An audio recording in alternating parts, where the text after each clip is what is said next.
Hello and welcome to Millennium News Hour. I am Tanziba Nawreen. In today's bulletin, we will present top and trending news from across the nation and the world. Let's begin with the headlines of the day.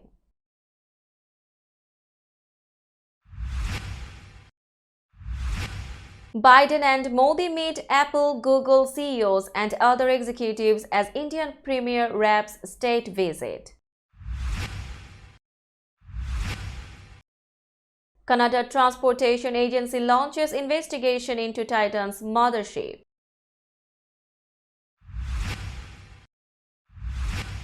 Pence calls for his 2024 rivals to back a 15-week federal abortion ban on eve of Dobbs' anniversary. US sanctions Russian intelligence officers over elections interference.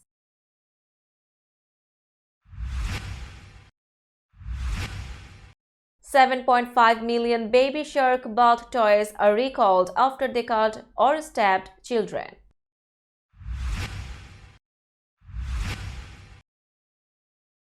Major US highway in Philadelphia reopens after deadly fire.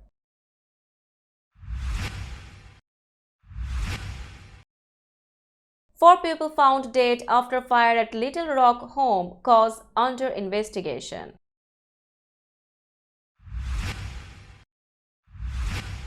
Pop star Kesha and producer Dr. Luke settle long-standing legal battle over rape defamation claims.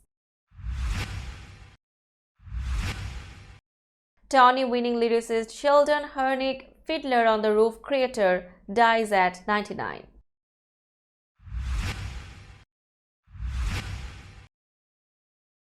Millions head to Mecca for huge Hajj in Saudi heat.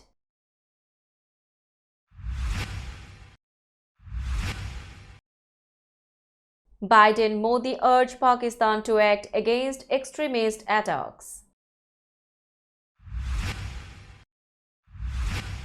About 350 Pakistanis were on migrant boat that sank off Greece and many have died, official says.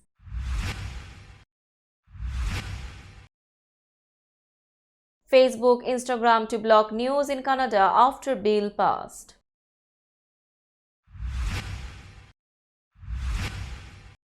Malaysia says it will take legal action against Meta over harmful content on Facebook.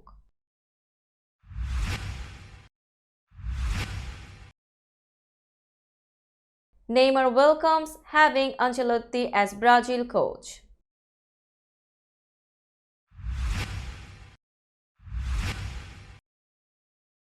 And Ostapenko knocks out Venus Williams in Birmingham.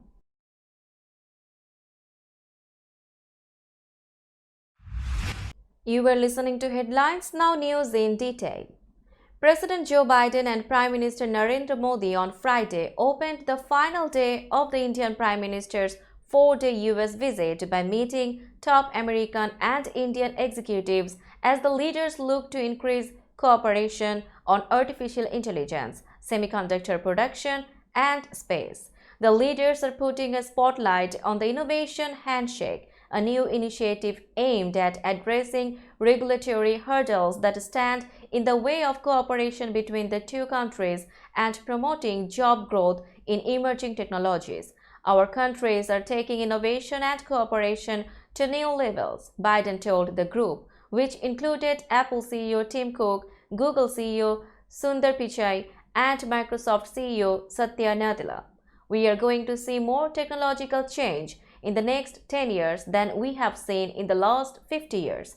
White House officials say India's deep talent pool will be crucial in building more resilient supply chains and developing technology to address climate change.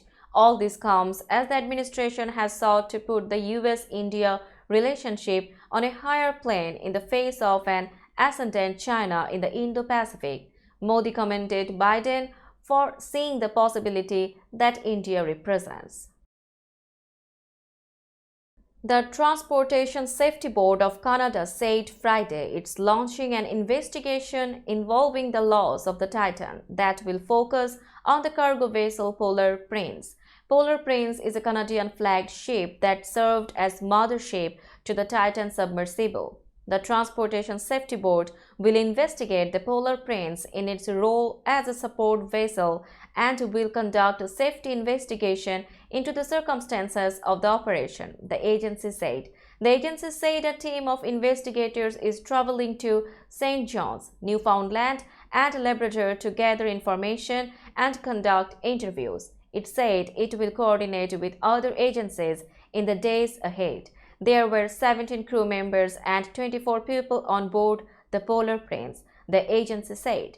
The deadly implosion of the Titan submersible raises questions about whether the vessel exploring the Titanic wreckage was destined for its own disaster because of its unconventional design and its creators' refusal to submit to safety checks that are standard in the industry. All 5 people aboard the Titan died when it was crushed near the world's most famous shipwreck, U.S. Coast Guard Rear Admiral John Murger said Thursday, bringing an end to a massive multinational search that began Sunday when the vessel first lost contact with its mothership in the unforgiving North Atlantic. The Titan, owned and operated by OceanGate Expeditions, first began taking people to the Titanic in 2021. It was touted for a design that included a carbon fiber composite hull and an elongated chamber for crew and passengers, a departure from more traditional spherical cabin areas and all titanium construction. The cabin where people sit in most submersibles is spherical, said Chris Roman, a professor at the University of Rhode Island's Graduate School of Oceanography, who had not been on the Titan but has made several deep dives in Elvin, a submersible operated by the Woods Hole Oceanographic Institute in Massachusetts. Former Vice President Mike Pence used a Friday gathering of some of the nation's leading Christian conservatives to urge his rivals for the Republican presidential nomination to support a 15-week federal abortion ban at minimum. The exhortation at the Faith and Freedom Coalition's annual conference, coming a day before the first anniversary of the Supreme Court decision that overturned Roe v. Wade, amounted to a challenge for the GOP frontrunner Donald Trump, who has been reluctant to endorse a federal abortion ban. The former president is set to address the Evangelical Assembly on Saturday night. We must not rest and we must not relent until we restore the sanctity of life to the center of American law in every state in this country, Pence said. Every Republican candidate for president should support a ban on abortion before 15 weeks as a minimum nationwide standard. Pence was among a number of 2024 Republican presidential hopefuls, including Florida Governor Ron DeSantis and Senator Tim Scott of South Carolina, to speak Friday to the roughly 500 attendees. All of the candidates emphasized their anti-abortion credentials while urging like-minded activists to stay on the political offensive. DeSantis, who signed a law in Florida banning abortions after 6 weeks of pregnancy, touted the measure with a nod toward Trump's veiled criticism last month that it is too harsh. It was the right thing to do, DeSantis told the crowd. Don't let anyone tell you it wasn't. DeSantis has been less clear on where he stands on a federal abortion ban. The US on Friday imposed sanctions on 2 Russian intelligence officers who supervised 2 officers who were recently indicted by the Justice Department for their involvement in the Kremlin's attempts to influence a local election in the United States. Yegor Popov, a Russian intelligence officer, was sanctioned Friday. He served as a primary handler of Alexander Leonov, a Russian operative who was charged by the Justice Department last year with recruiting political groups in the US to advance pro-Russia propaganda, including about the invasion of Ukraine. US authorities say Leonov recruited political groups in Florida, Georgia, and California and directed them to spread pro-Russia talking points. Leonov, who operated an entity called the Anti-Globalization Movement of Russia, paid for group members to attend government-funded conferences in Russia, as well as a protest in the US against social media efforts to suppress online support for the invasion. Popov also communicated with Russian national Natalia Berlinova, who was charged in April with conspiring with Russian intelligence to recruit American academics and researchers to attend programs that advanced Russian interests. Treasury's Office of Foreign Assets Control also sanctioned Alexei Sukhadolov, who supervised Popov. Sukhadolov also worked with Leonov to conduct foreign malign influence operations around the world, including in the US, Ukraine, Spain, the UK, and Ireland, according to Treasury. About 7.5 million singing and swimming baby shark bath toys are being recalled after multiple lacerations and puncture wounds were reported in children playing with them. Zuru, an El Segundo, California-based toymaker, said it's recalling both full-size and mini versions of its robotic baby shark toys that have hard plastic top fins, which pose the injury risks. 12 injuries have already been reported with Zuru's full-sized Robo-Alive Junior Baby Shark Sing and Swim bath toys after children sat or fell on the now recalled products. 9 of these cases required stitches or medical attention, according to a Thursday release from the U.S. Consumer Product Safety Commission. While injuries have only been reported with these full-sized toys so far, Zuru is also recalling Robo-Alive Junior Mini Baby Shark swimming bath toys out of an abundance of caution. Consumers in possession of the recalled toys are instructed to stop using them immediately and contact Zuru for a full refund. To get the refund, customers are asked to cut off or bend the tail fin, write recalled and a registration code on the body of the baby shark, and upload a photo on a site dedicated to the recall. A stretch of a major U.S. highway in Philadelphia, Pennsylvania, has reopened after a deadly blaze caused it to collapse and snarl traffic along a key commercial route. The incident on Interstate 95 occurred on June 11 when a tractor-trailer carrying petrol overturned on an off-ramp.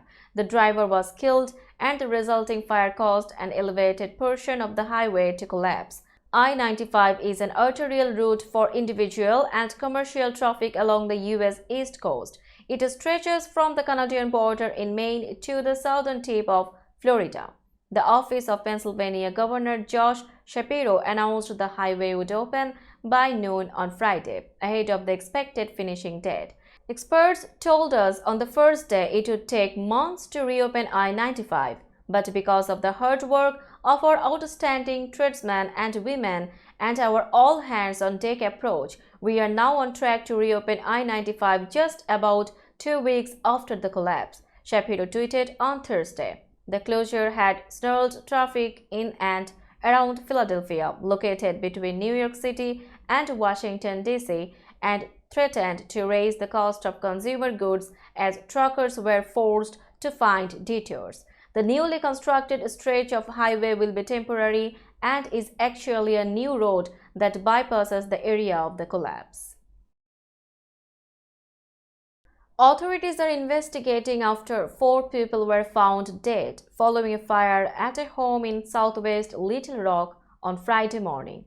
Firefighters contacted police after finding the bodies inside the charred remains of the home after the blaze was extinguished earlier Friday, the city's police department said.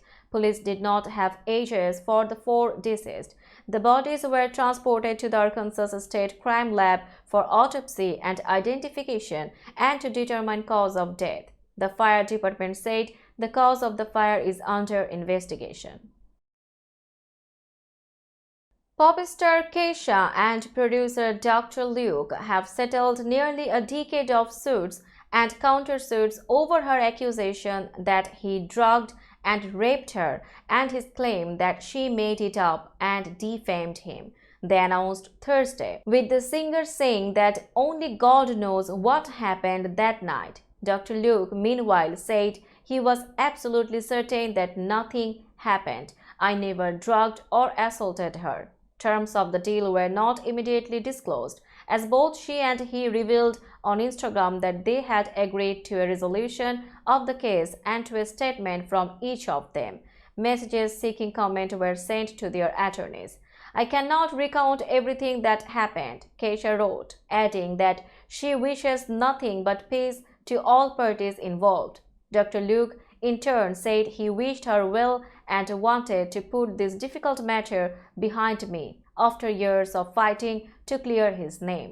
The deal averts a trial that had been scheduled for this summer over allegations that became a #MeToo cause for Keisha's supporters and came to involve a lineup of music industry luminaries. Lady Gaga, Kelly Clarkson, Katy Perry, Pink, Avril Lavigne, Adam Levine, and Tayo Cruz are among those who gave testimony or sworn statements related to the case.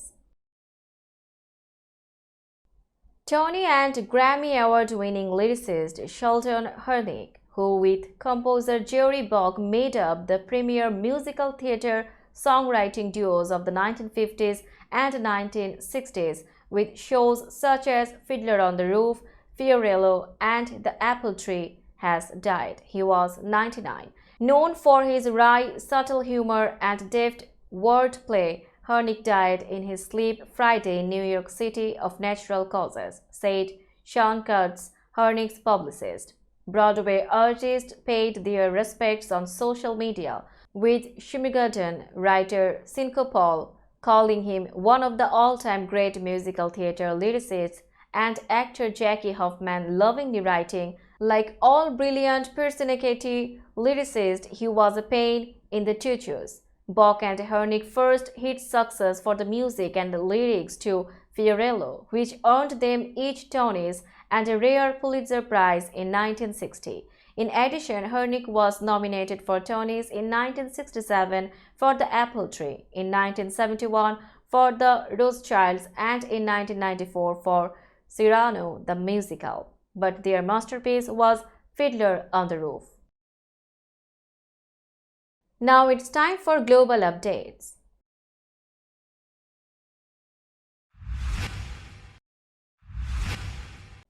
Enormous crowds of worshippers thronged Mecca, Islam's holiest city, today for the biggest Hajj pilgrimage in years, with more than 2 million expected to brave the scorching Saudi Arabian heat. Pilgrims in white robes and sandals packed the ancient city, now dotted with luxury hotels and air-conditioned shopping malls, after flooding in on planes, buses, and trains for the annual rites. This year's Hajj, one of the world's biggest annual religious gatherings with a tragic history of stampedes and other disasters, could break attendance records, officials said.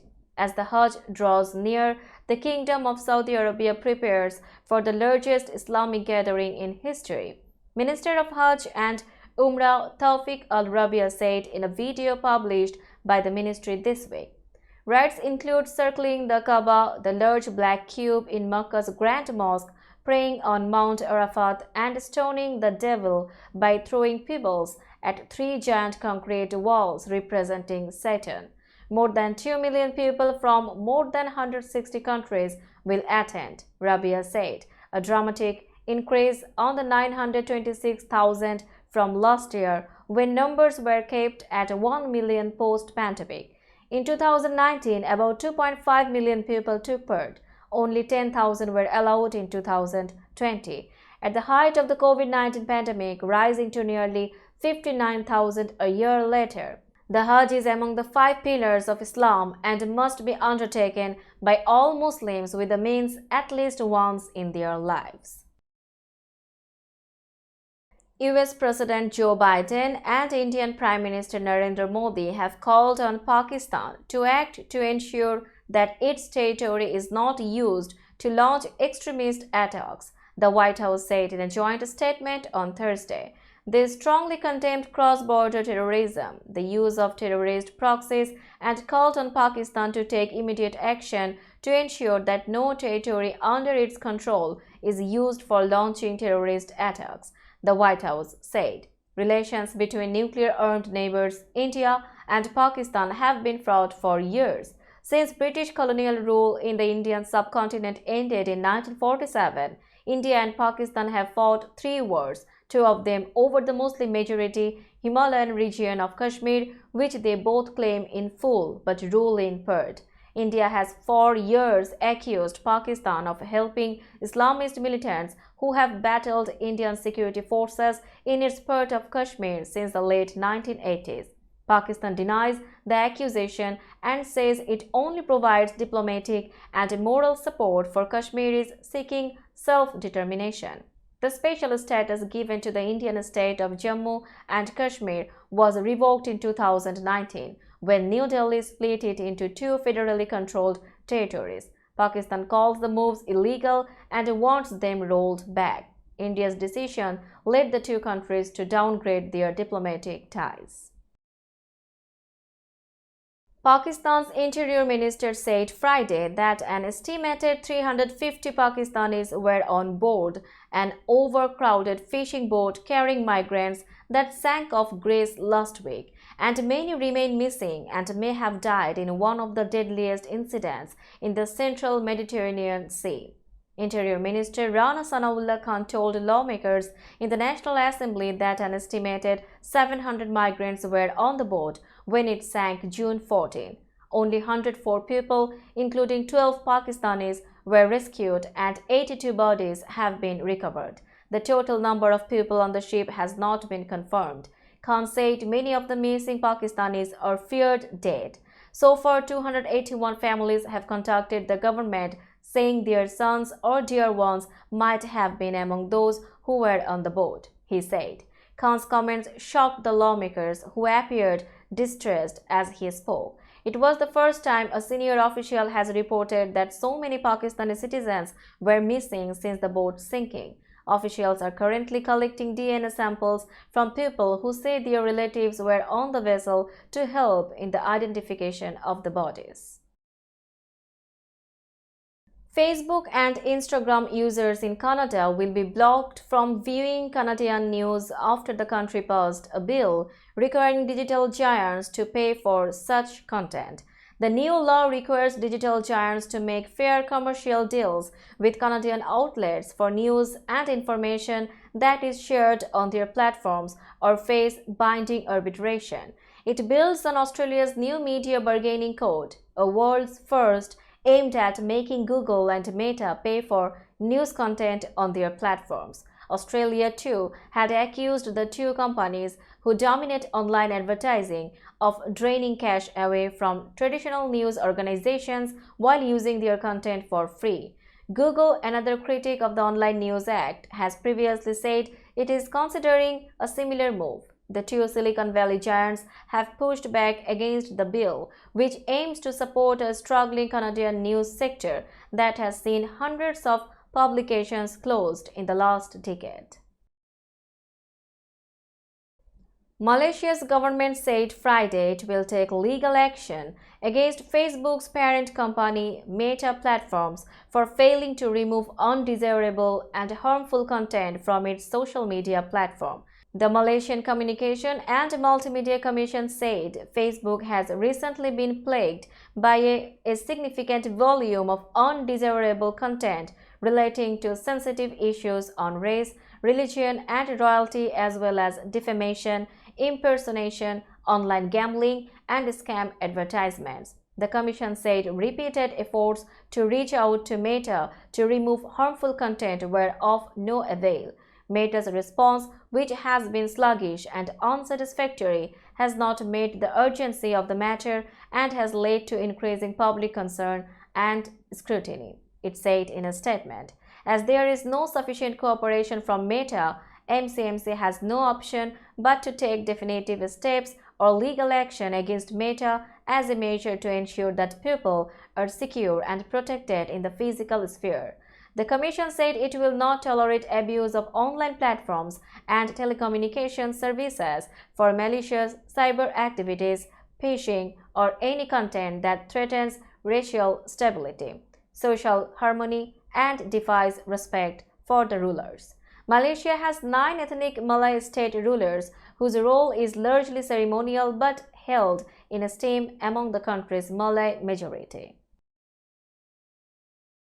Now it's time for business news.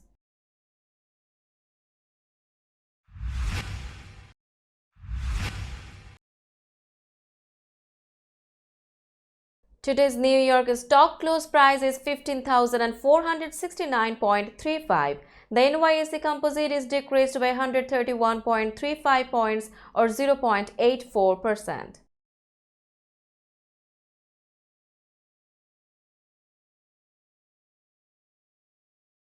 Tokyo's stock close price is 32,781.54. The Nikkei 225 index is decreased by 483.34 points or 1.45%.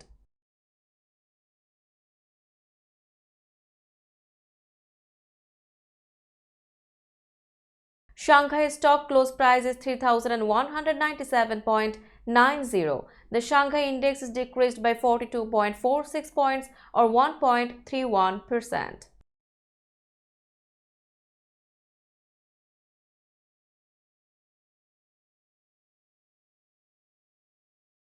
Hong Kong stock close price is 18,889.97. The Hang Seng index is decreased by 328.38 points or 1.71%.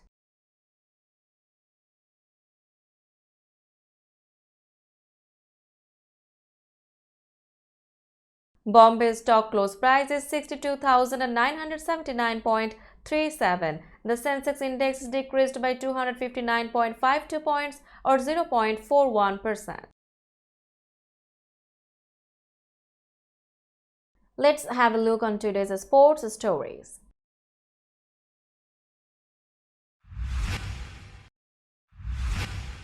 Brazil star Neymar welcomed the idea of having a foreign coach for the Seleção, with speculations floating around current Real Madrid manager Carlo Ancelotti being tipped to take charge after his contract with the Los Blancos expires. Despite the president of the CBF, Ednaldo Rodrigues, remaining confident of getting the signature of the Italian coach, Ancelotti has repeatedly asserted that he wishes to honor his contract with Real, which runs until 2024. Rodrigues said he would also approach the Spanish club's president, Florentino Perez, and described Ancelotti as their first choice to replace Tite, who left the Brazil team after their quarter-final exit at the World Cup in Qatar in November.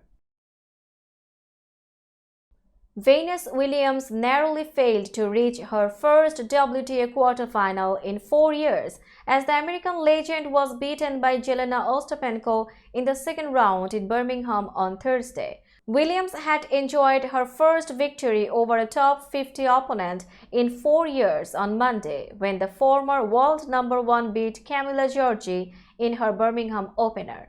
But the 43-year-old, a 7-time Grand Slam champion, was unable to make it 2 in a row as she succumbed to a hard-fought 6-3, 5-7, 6-3 loss to Latvia's Ostapenko on the Edgbaston grass. After Williams moved 2-0 ahead in the deciding set, it appeared the 5-time Wimbledon winner might be on course for the last 8. But Ostapenko, a former Wimbledon semi-finalist, recomposed herself and eventually shattered Williams' hopes of a morale-boosting run at Birmingham ahead of the start of Wimbledon on July 3. Let's have a look on today's weather forecast.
That's all in today's news. Keep watching Millennium News 24 for latest update. Millennium TV USA and Millennium News 24 network is transmitted and available to be watched free for all like TVs such as Sony, Samsung, LG, Roku TV, Amazon TV and Apple TV, and also in all European countries and Australia available with the Sky Network, Worldwide Jago TV, Radiant IPTV, Worldwide Jago BD Network and Horizon Satellite globally.